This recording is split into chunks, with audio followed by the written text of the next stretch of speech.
ഇതിൽ ലോട്ടസ് ആണ് ചെയ്യുന്നത്. അതിന് വേണ്ടിയിട്ട് ആദ്യം ഒരു ഓവൽ ഷേപ്പ് പോലെ ഒരു ഷേപ്പ് വരയ്ക്കുക. എന്നിട്ട് സൈഡിലേക്ക് താഴ്ത്തി വേണം ചെയ്യാൻ. ഇതിൽ വരയ്ക്കുന്ന പോലെ നോക്കി ചെയ്യുക കേട്ടോ ലോട്ടസ്. എന്നിട്ട് സെൻറ്ററിലൊരു ഡോട്ട് കൊടുക്കുക. നമ്മളൊരു രാ വരച്ചു കൊടുക്കുക. അതിനൊരു സൈഡിലൂടെ ഒരു കർവ് വരച്ചു. അതേപോലെ തന്നെ നമ്മൾ ലോട്ടസ് ഫ്ലവർ ചെയ്ത് കൊടുക്കുക.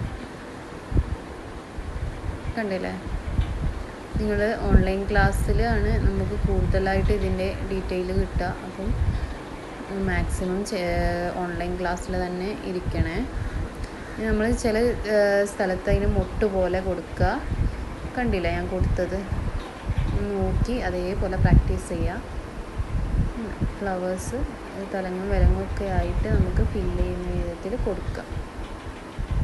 ആ രാ പോലെ കൊടുക്കുന്ന ആ സംഭവം നന്നായിട്ട് പ്രാക്ടീസ് ചെയ്യണേ. ഫില്ലാവും വിധത്തിൽ ഇതും ചെയ്യും.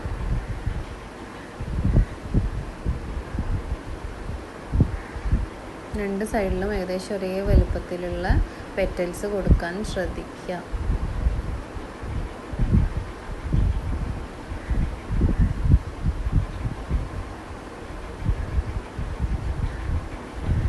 എന്നിട്ട് സർക്കിളും ഗ്യാപ്പിൽ കൊടുക്കുന്നുണ്ട്. ലീഫും കൊടുക്കുക. ഇതും അതേപോലെ ഫില്ലാവുന്ന വിധത്തിൽ ഫ്ലവേഴ്സ് നമുക്ക് ഫില്ല് ചെയ്ത് കൊടുക്കുക.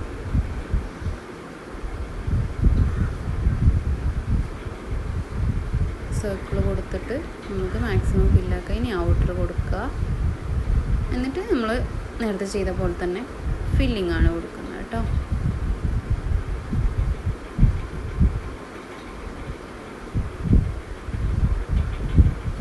ഫില്ലിങ് ചെയ്യുമ്പോൾ കുറച്ച് ടൈം എടുക്കും. അത് വിചാരിച്ച് മടി കാണിക്കരുത്. പ്രാക്ടീസ് ചെയ്താൽ മാത്രമേ നമുക്ക് ബ്രൈഡിനൊക്കെ ചെയ്ത് കൊടുക്കാൻ പറ്റുള്ളൂ. അപ്പം നന്നായിട്ട് കിട്ടണമെങ്കിൽ നല്ലോണം പ്രാക്ടീസ് ചെയ്യാം.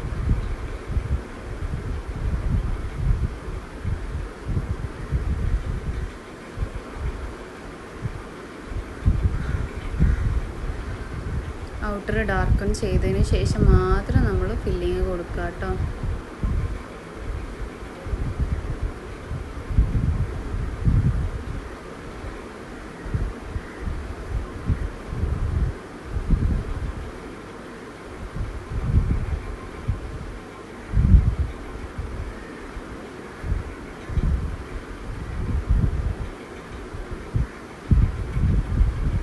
എല്ലാ പോർഷനിലും നന്നായിട്ട് ഫില്ല് ചെയ്ത് കൊടുക്കുക.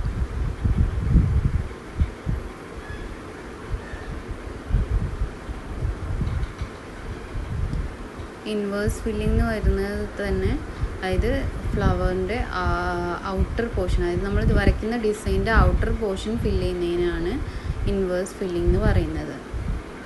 അപ്പോൾ നമുക്ക് ഏത് ഫ്ലവർ വെച്ചിട്ടും ഏത് ഡിസൈൻ വെച്ചിട്ടും നമുക്ക് ഇതേപോലെ തന്നെ ചെയ്യുന്ന ഈ എല്ലാ ഡിസൈനിനെയും നമ്മൾ ഇൻവേഴ്സ് ഫില്ലിംഗ് എന്നാണ് പറയുന്നത്.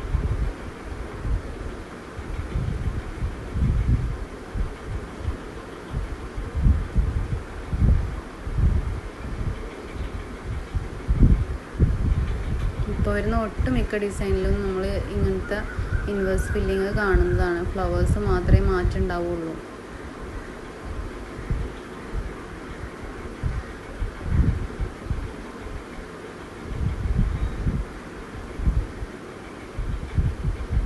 നമ്മൾ മൊത്തത്തിൽ നീറ്റായിട്ട് ചെയ്ത് കൊടുക്കുക.